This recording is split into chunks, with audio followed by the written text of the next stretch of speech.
with your kind attention and permission, it is my honour to introduce to you one of the most remarkable men in the world. Every day he commits to memory new facts and remembers every one. Facts from history, from geography, from scientific journals, from magazines, millions and millions of them. Ask him your questions and he shall answer you fully and freely. Mr. Memory!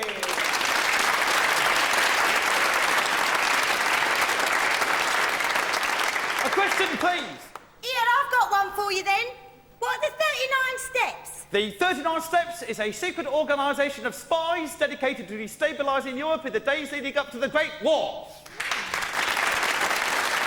Next question, please. Who's the secret agent? The secret agent is one Mr. Verloc, who works in league with fellow anarchists Ossipon and the Professor, and can be found at his stationer's shop, Greek Street, Soho. Am I right, sir? Yes, he's right. Who was Jack the Ripper? Former physician in ordinary Sir William Withy Gull. Any more questions, please? Who are the Ornate Johnsons? Come on, answer up. Who are the Ornate Johnsons? The Ornate Johnsons are a comedy sketch group. Did I do it right, sir? No, you bloody didn't, you fat sod! Quick, someone roll the titles, for God's sake!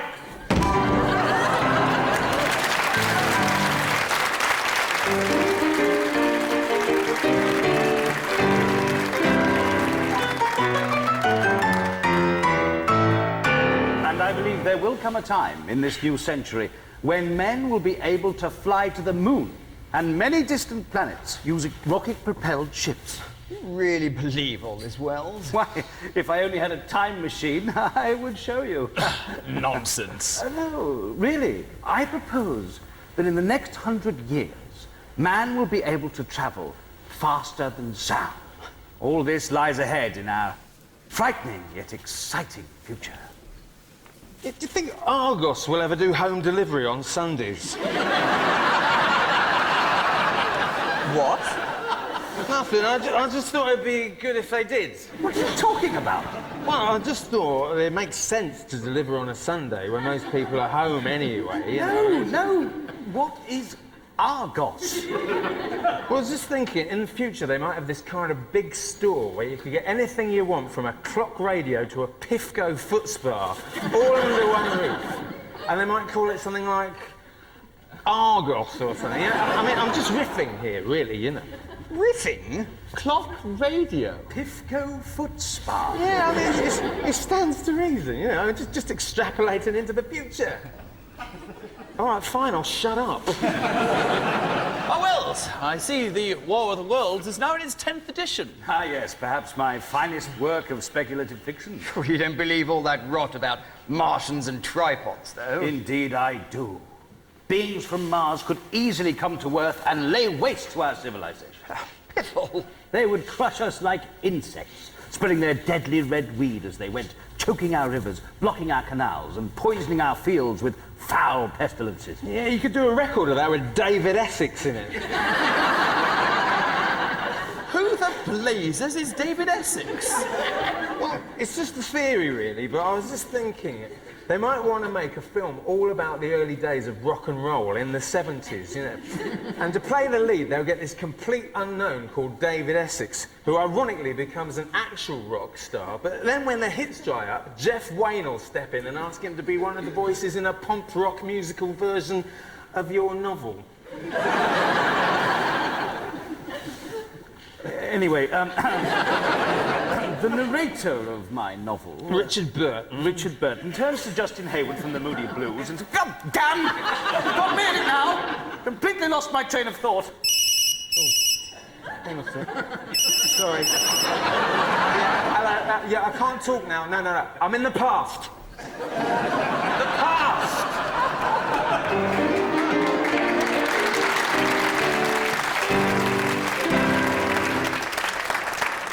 Oh, my dear boy, marvellous you could come. You must let me show you off. Come. Here we have the Reverend Higginbottom. You may have heard of his famous radical sermons. The man's a Bolshevik and a notorious homosexual. Oh, don't feather cut. Don't let his appearance fool you. He's an appalling philanderer. And they say he's a spy, too, selling secrets to the Germans. Aren't you, dear? Yes, my darling. True? And here we have the Honourable Alfred Ponsonby and his sister Araminta. They're having an incestuous affair. Everybody knows of it. It's quite the scandal. And she's got 6 children fathered by a Chinaman. You! We told you what would happen if you came round here again, bothering the guests. Ah, the Bishop of Swaziland and his infant bride, Cordelia. She's an opium addict. Grandma, Eric. Oh, Master Mingle, help yourselves to punch, everybody. Dinner will be at 8. Oh, my dear man, I must apologise. The poor woman's from a lunatic asylum. She keeps escaping, passing herself off as a hostess at our little soirees. Terribly sad, really. This is the Reverend Higginbottom. He's a white slaver. He married a 98-year-old woman for her money, and he's got a wooden ass. You! What are you doing here?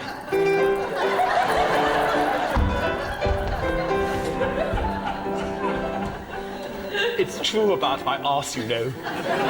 It is made of wood. Yes, sir?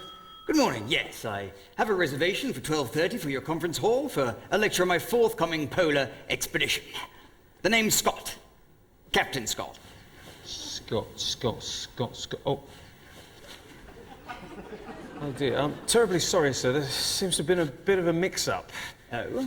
Yes, I'm afraid your room's already been booked by a man named Amundsen. Amundsen. Norwegian gentleman, yes. Oh, there he is now. Moose! Hello!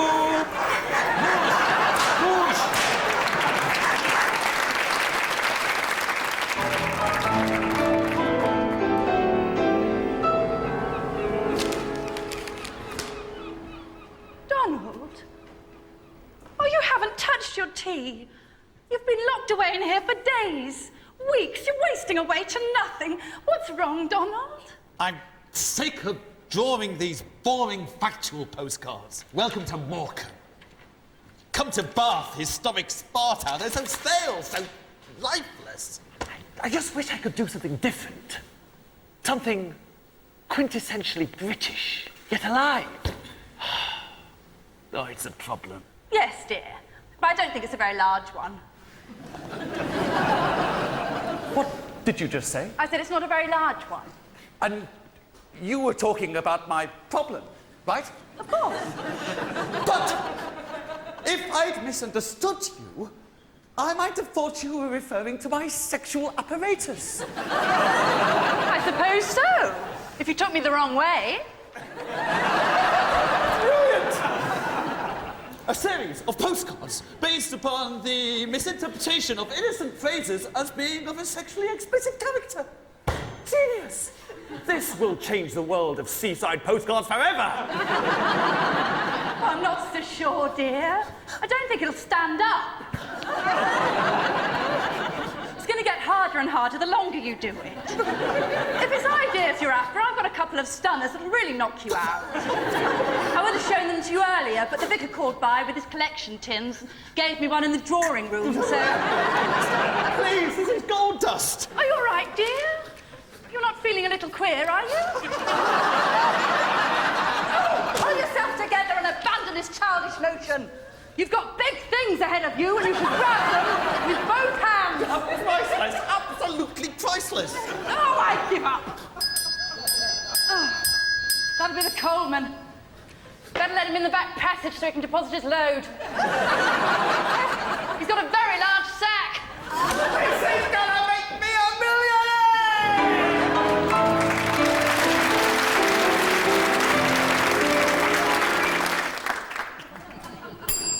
Good morning, sir. Walnut whip, please. With pleasure, sir. Oh, sorry, sir. Last walnut whip's already been purchased. By that gentleman over there.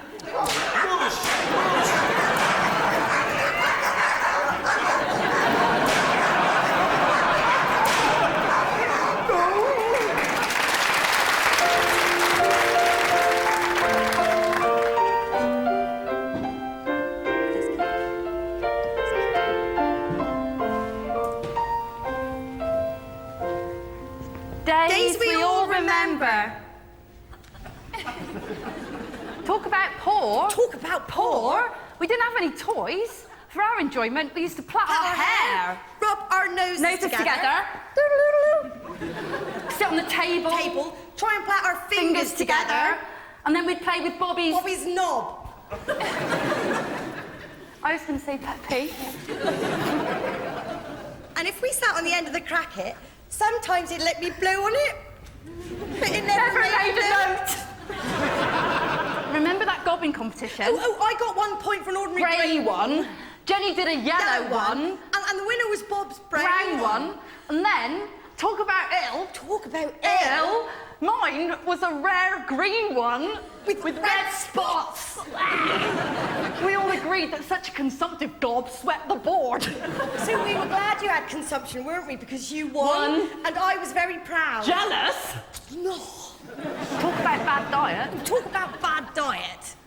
We both had congestion of the bowels.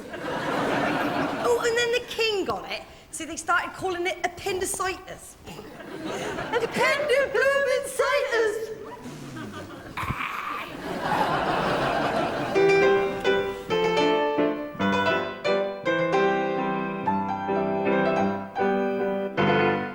You're taking a plunge, buying one of those new motor cars. Gentlemen. We're all old friends, are we not? Of course. Why, yes, old chap. We've known each other since Oxford. I cannot think of any men I trust more in the world than you three. Thank you, old fellow, but what the devil's all this about? My friends, I must ask you to listen while I relate a story. A story I have kept locked up in my heart these 30 years.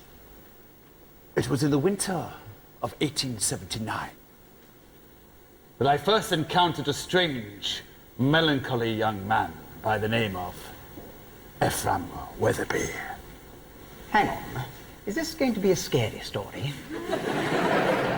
Well, it is quite scary. Well, I don't want to hear it then. You know me. The slightest suspicion of spookiness in its brown trousers tie. Well, it's not all that scary. It's just a little macabre. Oh, for heaven's sake, How macabre, exactly? I mean, on a scale of 1 to 10. I don't know. 7? Well, that's too scary for me. Pinkerton! You'll hear my tale of evil and foreboding, won't you? Not bloody likely. My lodgings on Wimpole Street are quite scary as it is. The wind howls down the chimney, and the floorboards creak as though a big, old, hairy monster is coming to get you. That's it exactly. Oh, shut up! This is important. It really did happen to me. Look, I tell you what. I'll start telling it, and if at any point you think it's too scary, I'll stop. Promise. Really? Cross my heart. All right? All right. Go on. Thank you. It was in the winter of 1879 that I first encountered a strange, melancholy young man by the name of Ephraim Weatherby. And he was a ghost.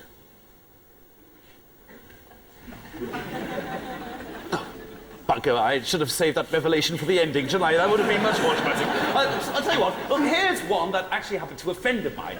No, it really did. It was the summer of 1892. I first struck up an acquaintance with a brilliant young surgeon called Mordecai Wintergreen. Fear pricking at his heart, that Pearson advanced to the door of the cabin and opened it. Slowly. Who's Pearson again? The missionary. He opened the cabin door. I thought he was the Scotland Yard detective. No, that was Billings. Please pay attention. The detective's name was Rogers. No, Rogers was the young medical student who disappeared in mysterious circumstances. Oh, the one who committed suicide? No! That was Rawlins, the dean of the college. He was the last person to see Rogers. He was the one who expelled Wintergreen, remember? I must say, this is all a bit complicated. Well, exactly how bloody simple do you want it to be? Good God! It's impossible to tell you not anything. Right, well, now you'll never find out what happened to Mordecai Wintergreen. Who? So the lot of you!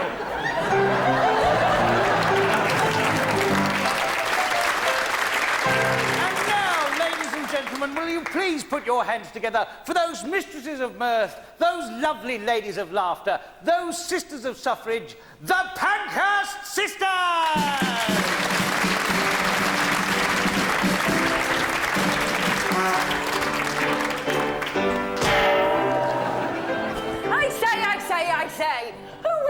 gentleman I saw you with last night. That were no gentleman, for I do not require a male to validate my existence.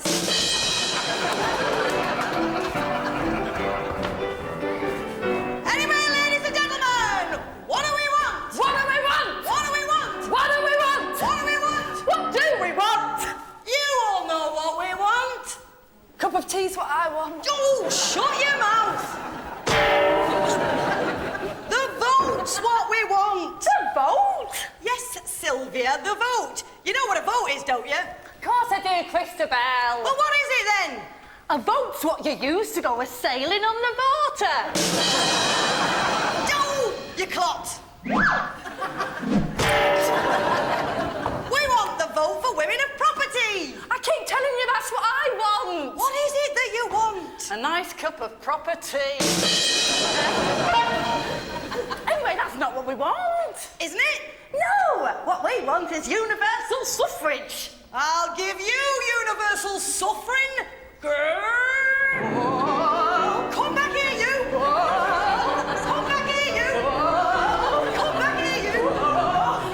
Thank you, ladies and gentlemen. Don't forget you can see us every weekday. Chained to the railings outside the Houses of Parliament.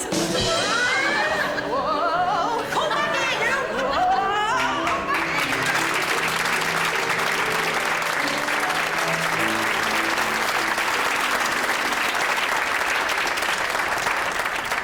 Pinkerton, now is all right, find you here. Bassington, I haven't seen you for years. How the devil are you? Do come and join us. These are my good friends, Castle, Harrison, and Cavendish.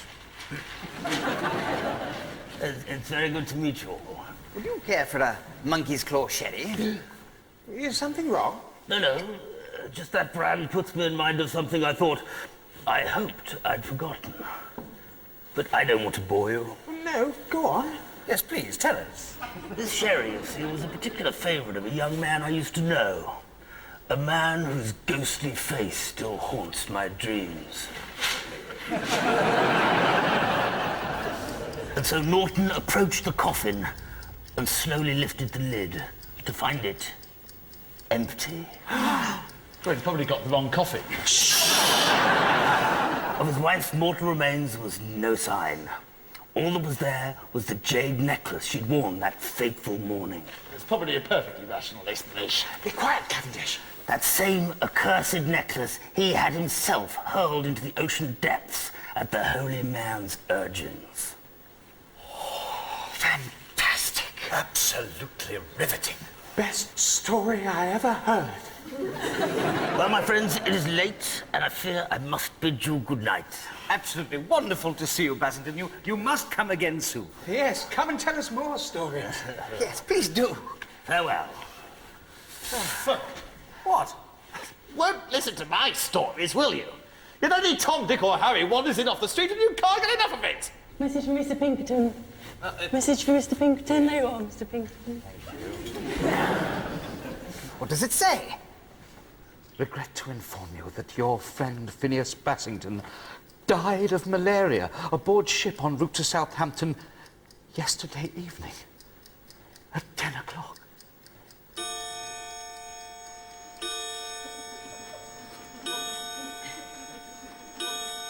Typical. Bloody typical. Not only did his story go down better than mine, but the bastard was a ghost!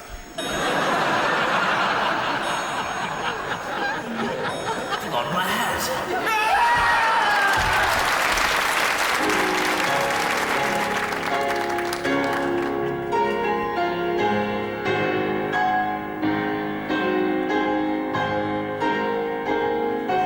The day I married you, Ivan Petrovich Pavlov, my mother said you'd never amount to anything. Now I can see that she was right. But you are no help around the house. Your wages at the university are a pittance. And how do you spend your few moments of free time?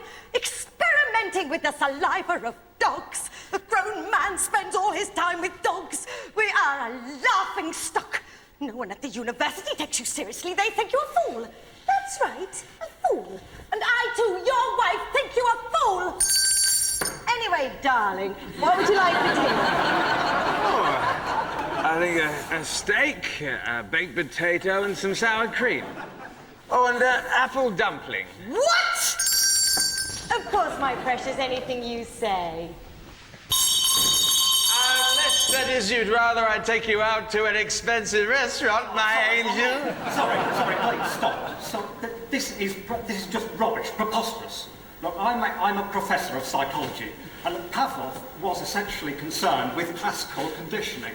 I mean, your so-called jokes are based on hypnotic suggestions, and it's just not the same thing at all. I'm sorry, but this sketch is the most fantastic piece of comedy I have ever witnessed in my entire life. Fantastic. Carry on.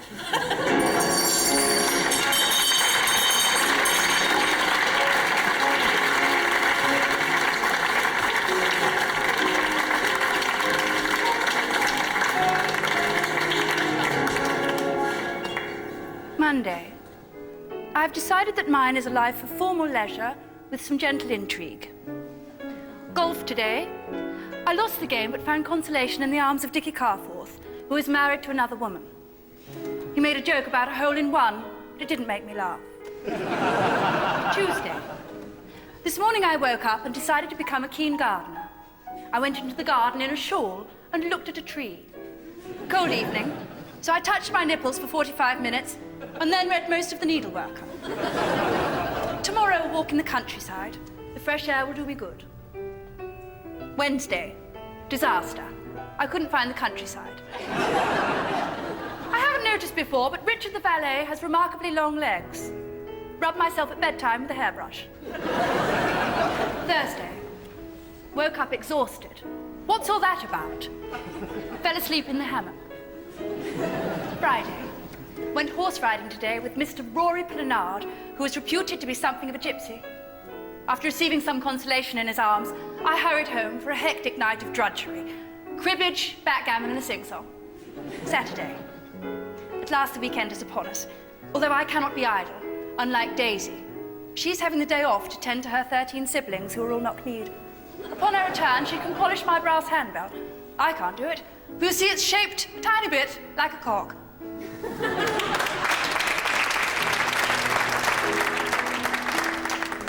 Mr. Alistair Crowley.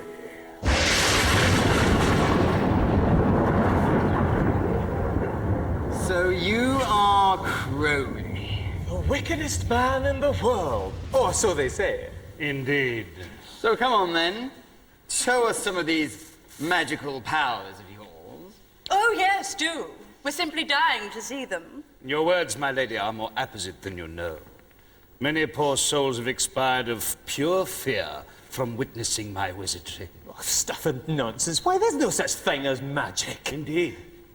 Then perhaps, sir, I shall be able to change your opinion on that matter. But first, I must warn you, the godless things you're about to witness have sent the sanest men in creation spinning to the twilight lands of insanity. If you feel your conventional workaday minds are not up to the challenge, I entreat you to leave the room this instant or face lunacy, death, and eternal damnation. I fancy, sir, we can take anything you can throw at us. Very well. You have been warned. By Horus Hecabe and all the dark gods of the Necronomicon, let the magics commence! Right then, okay, so we've got an ordinary rope here, an ordinary rope there, you see, but when I say the magic Crowley words, wicky wacky wee, ta-da! Stay where you are! You knew what we were embarking upon when we began this. For God's sake, man! Silence! Oh, I'm feeling a bit peckish. Who's feeling hungry? Let's look in Crowley's cake tin. Oh, look, there's nothing there. There's nothing there. But don't you worry. With the magic words, Izzy Wizzy, let's get busy. And now, madam, the magic you were so dying to see. Oh, for goodness sake, it's all completely obvious. This is clearly a spongy cake that's easily collapsible in on itself. Any child could do it. And this is a bit of rope with something stiff inside it. Honestly, there's nothing mysterious or occult or magical about that at all. What, you mean like this?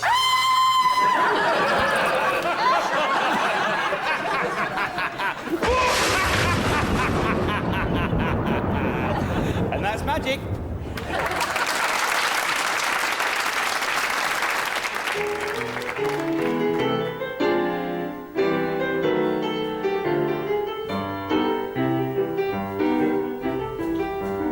If you're in trouble, If you're in the soup, the wife has lumbago. Your baby has croup. If you've incurred expenses you'll never recoup, Then we're the gang who will make you cheer and woo. Yes, we're the Blueberry Group. The Blueberry Group. The craziest, zaniest, more than is true. I'm Wolf, I'm Squeaky, I'm John Maynard Keynes. We'll entertain you and ease all your pains. I'll paint you a picture. I'll write you a book. And I'm an economist. Look! Yes, we're the Blueberry Group. The Blueberry Group. We sleep with each other. Boy, what a school. I'm Duncan Brown. I'm Roger Fry. I'm Vanessa Bell. We're iconoclastic and give 'em all hell. From Gretna Green to Guadalupe. So welcome to Bloomsbury. Won't you make Bloomsbury for the Bloomsbury Group? And we're pacifists too.